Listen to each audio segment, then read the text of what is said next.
Please join me in welcoming Esri's co-founder and president, Jack Dangermond.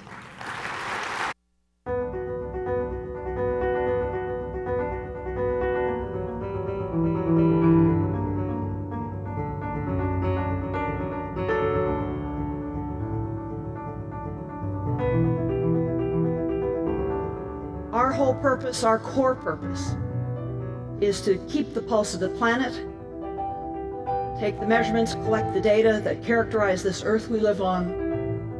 Maps and GIS are getting better.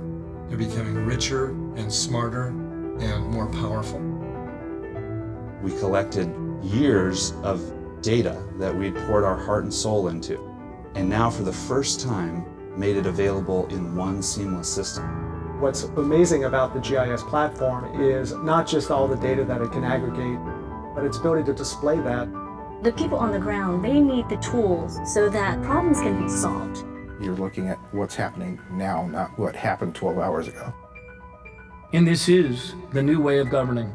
Not about excuses, not about moving left or moving right. It's about moving forward. It's about getting things done. Within seconds, within minutes, we can have consensus on what it takes to control and finish this disease. That shows the power of GIS. We can still save the biodiversity. We can still help the local people to keep their culture, keep their existence, and we can still make this place a better world. We're going to have to make some really tough decisions on this planet.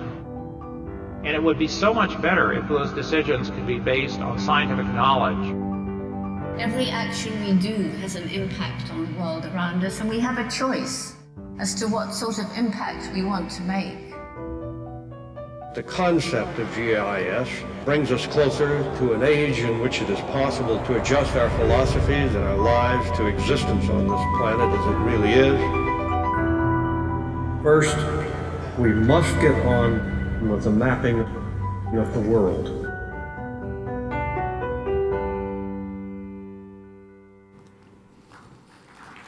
Hello. Hello, everybody. Thank you very much, Sally, for that very nice introduction, and also for all of the NACo executives for inviting me to share a little bit about my life with you. The voices that you heard in this video are quite a group. They're distinguished scientists and leaders in government and in the academy.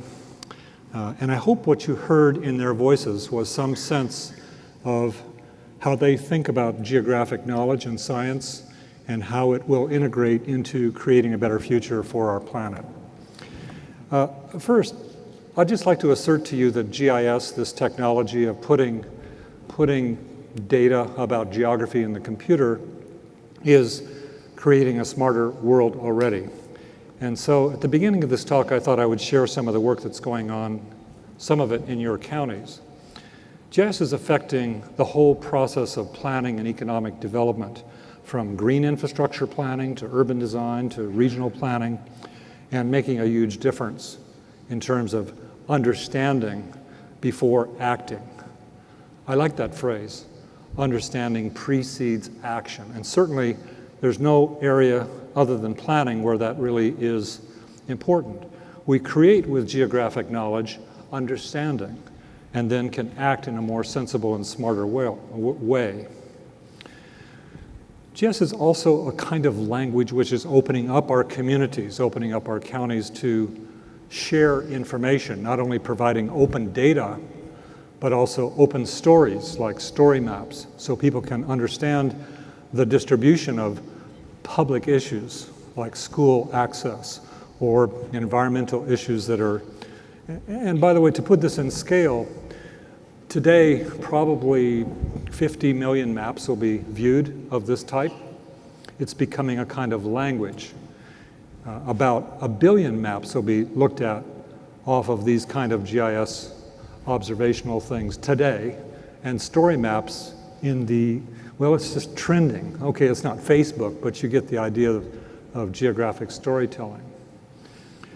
GIS is not only supporting the mission areas like health or public safety, But it's also doing something quite interesting, and this is why, as a kid, I really got interested, is that geography is a platform for bringing things together.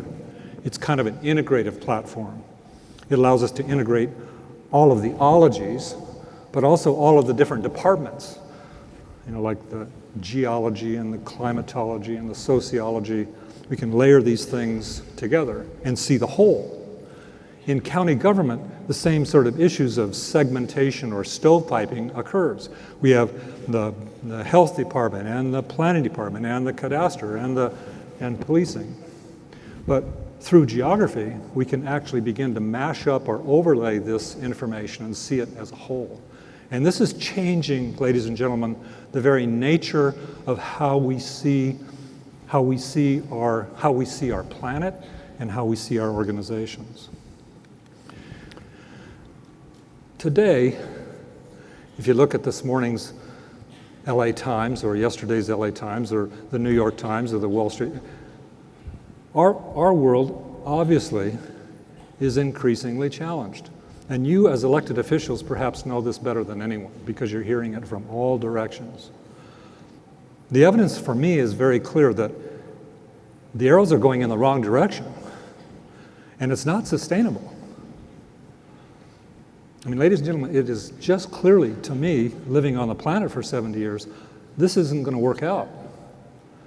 In order to make it work out, we're going to require all of us to take our best thinking, our best technologies, our best information, our best creative work, our best political collaboration. This is where you come in. To deal with these issues of loss of nature and climate change and social conflict. And this is a big game. I mean, it's a really big game.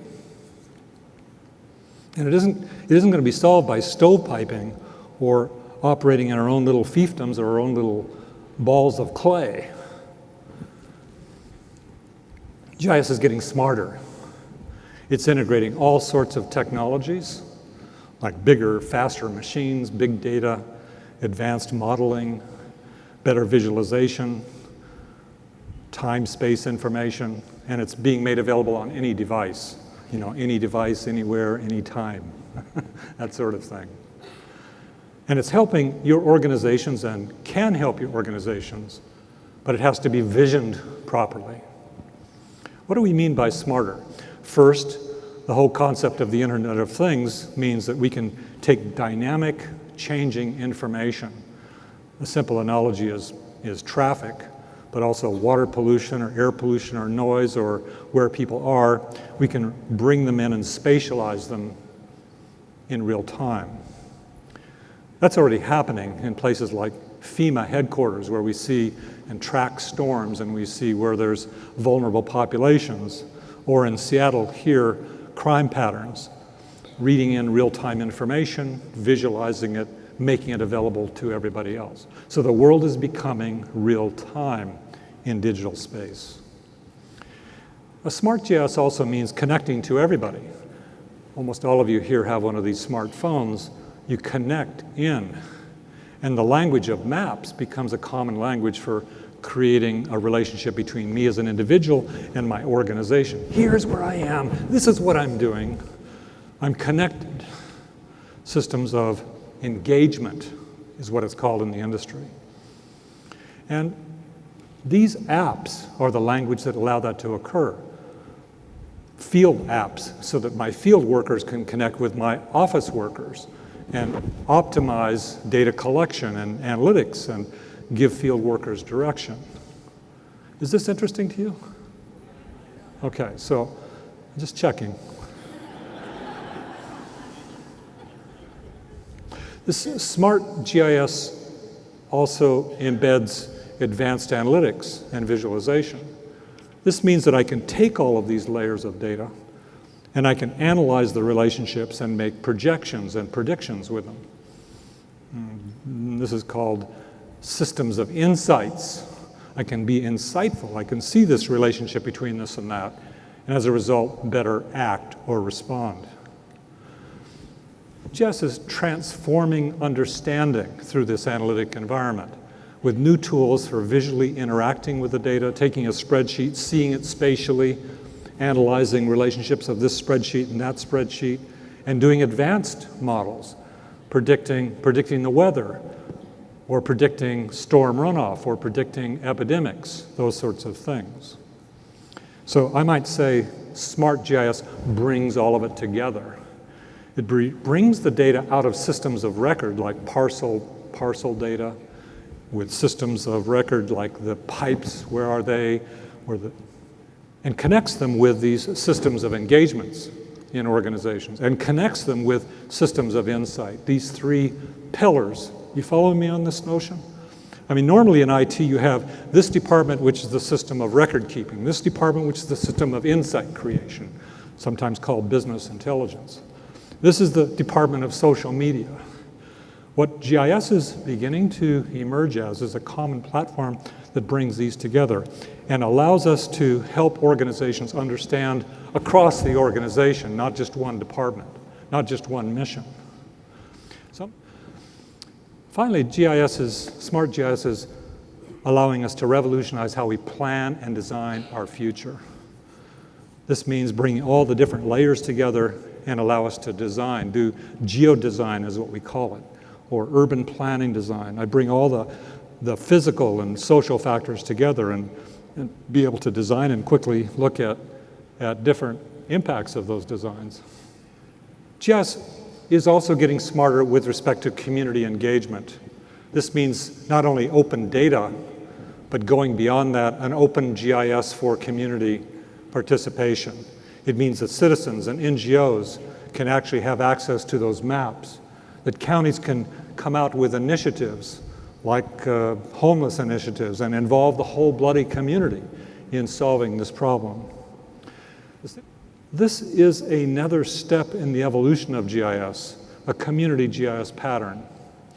So if we look through time, the original GIS concepts was to bring different departments or different sectors together, and GIS is quite good at that. More recently, it has involved organizational GIS. I talked about that earlier, shared common knowledge. The next step is to get organizations participating and sharing, serving each other. This idea first became very clear to me a couple of months ago when I visited the city of Los Angeles. A young civil engineer working in the Public Works Department was editing some water lines, and he had a parcel map behind him on the screen. And I said, where's that parcel map coming from? He says, oh, that's coming from the county of Los Angeles, directly as a web map.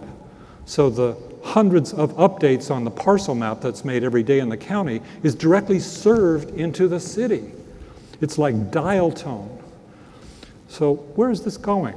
This idea that we can serve each other, not just one department serving another department, but one agency serving another agency. In the next dozen years, this is going to evolve to be what I like to call a nervous system for our country, filled with various kinds of services. And let me conclude with this. My sense is that humans have never been more capable of sharing and applying geographic knowledge. And my feeling is that that knowledge is the foundation. It's one of the basis points for being able to create a better future. So I have high hopes for the future, actually. But it isn't going to be just a technology thing. That isn't going to be enough. My sense is now is the time to act, and you are the audience to really embrace this notion. Transforming your organizations to understand those bloody issues that are in the newspaper every day and address them and use good science as a foundation for it. Learn about this stuff. Get your people to start collaborating across the departments and between different sorts of organizations, sharing, collaborating, and designing a plan for our common future. So thank you, ladies and gentlemen, for this chance, and I'll be visiting with some of you later. Thank you.